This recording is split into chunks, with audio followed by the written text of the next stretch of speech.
over the next decade, the demand for direct support workers will grow substantially. Direct support can be a very rewarding career. However, many people are not good matches for this type of work. 4. Is a direct support job right for you? Please watch this video and carefully consider the challenges and rewards of this type of work before you accept a direct support position. 14, 15, I feel it too. 17, 18, 19, and 20. Okay, now the next The job one. of direct support workers is to help people with disabilities do things that most of us do every day. If you accept a position as a direct support worker, your specific job duties will vary according to the needs of the individuals you will work with.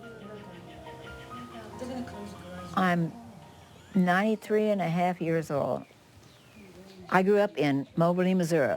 When Mac and I got married, we moved 14 times and ended up in Texas and loved it. I'm going to draw your eyes on for you. I work at Miss McDaniel's home. A lot of people think when you get in this kind of business, it's easy, but it's not. It's kind of hard. You got to get them up and get them dressed, make sure they eat, shower them, make sure they're okay and they're safe in their homes. When I first started, it's like, oh my God, am I going to be able to handle all of this? Because I was very scared.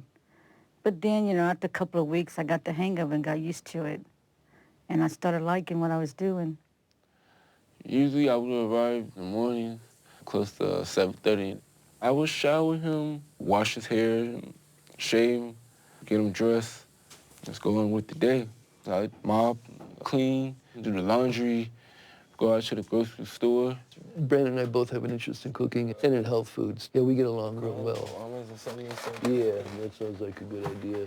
Typical workday here would be to arrive at 7 a.m., to help them get up, get dressed. Then we'd serve breakfast, give out medications. Okay, we're just gonna get up and go to the restroom, okay? These people need love and support and companionship just as much as they need somebody to cook for them and clean them up and help them get dressed. You need to be willing to be all of that.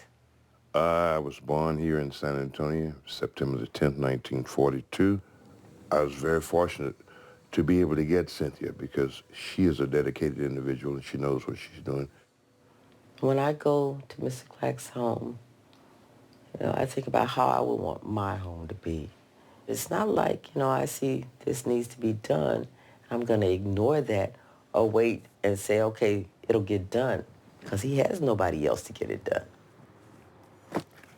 I think direct care is great.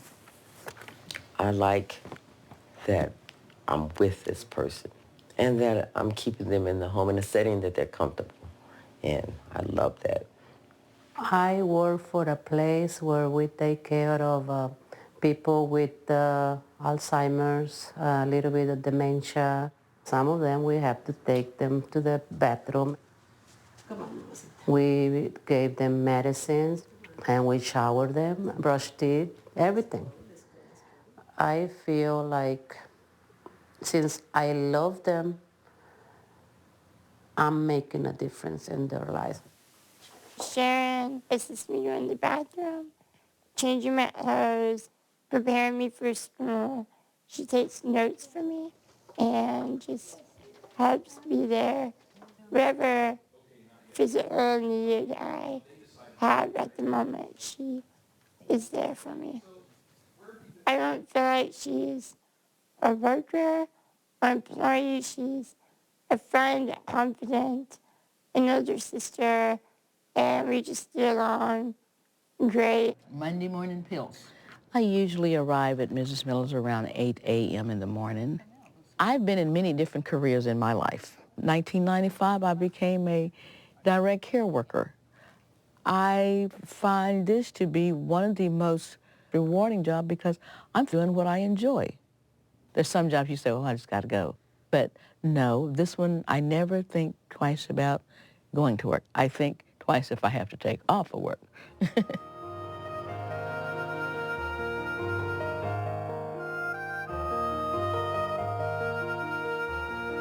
It's just like you go into your friend's house to clean up for them. I think it's a pretty cool job, compared to a lot of jobs. It's just pretty flexible. I have some likes to tell jokes. They like to tell jokes and laugh, which I enjoy doing that. Laughter is good for you and good for them. I definitely enjoy my job doing this. It's just like being in a house with a bunch of roommates. You never know what's going to happen, and it's always new and it's interesting and it's dynamic because you're taking care of people and not at a computer all day. I've known people get a job, they get fired, they get laid off.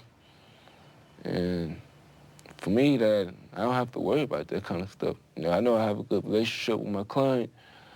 I don't have to worry about getting laid off. Just knowing that you're making a difference to somebody, they depend on you, they get to know you, they love you, and it's such a simple way to make a huge impact on somebody's life. Know that you have actually contributed something to their day. A joke, a smile, a thank you, or even just a hug. So you want to have. I enjoy actually helping them do something that makes their day. I can make cornbread. That sounds good. Make a cornbread muffin. When they tell you, I love you.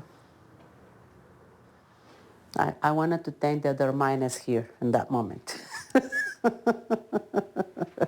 They do. I love you. Oh, it feels good.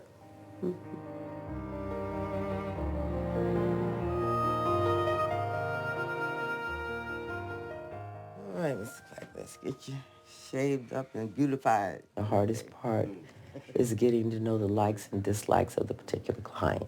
The best way to do what they need to be done can be kind of mentally challenging.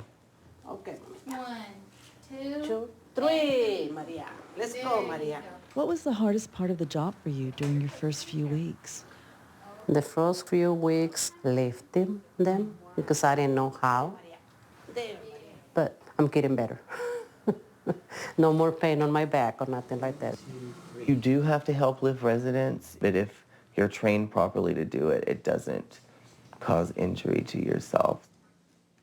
At first, I thought, God, this is so hard, I'm going to have to do this all the time, but then it didn't bother me anymore. I just, give them a shower if they have an accident, whatever, and clean them up. One of the hardest things is dealing with soiled beds, soiled clothing, but you lose that squeamishness within, 3 days. Are you ready to take a nice shower today?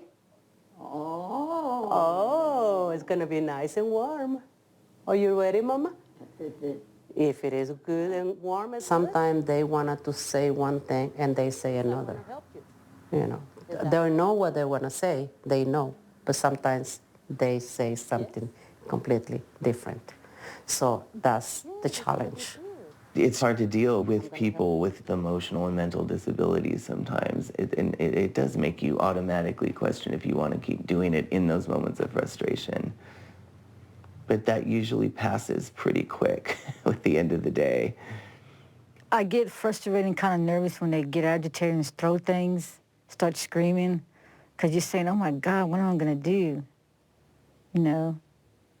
But then I got used to it. I just, find something to do to keep myself occupied and let them sit by themselves for a little while. And then when I go back, they're okay. Sometimes we're very fussy, very temperamental, and very hard to get along with because of the medication that we take or what type of disease that we have, or ailment that we have. If we have a disagreement concerning something, 5 or 10 minutes after we've had it, we've forgotten what it was about.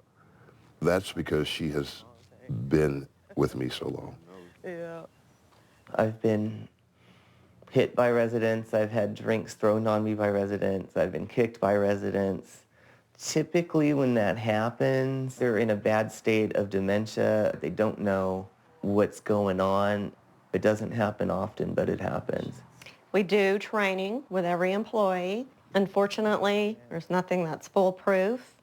So you just try to set a person up with the best tools that they can have and hope that the situations end up as positive as possible. I was with my previous client for quite some time, and when she expired, it broke my heart. You know, it's just, you can get so attached to them. I think the most difficult thing really is getting to know people and you know that they're in the last stage of life and that they may not be here very much longer. Here we go. It just makes it easier understanding that it's just another stage and these people need to be loved just like they always were. Pay and benefits for direct support will vary depending upon where you work and the type of work that you'll do. The pay's good. I like the pay. It's good. I can't complain. It's minimum wage when I started off, and now it's above minimum wage, but like I still don't think it's fair. I'm getting 30 hours a week, but at the cost of, you know, our economy today, it's not enough for me to live on, pay rent, light and gas. And Do you get benefits? Yeah, we do. The owners of the business provide medical insurance for us. I am very blessed in my situation now. I have with the agency, a staffing agency, and they fortunately pays us very well with benefits. Not all agencies have benefits. no benefits, which is difficult, very difficult.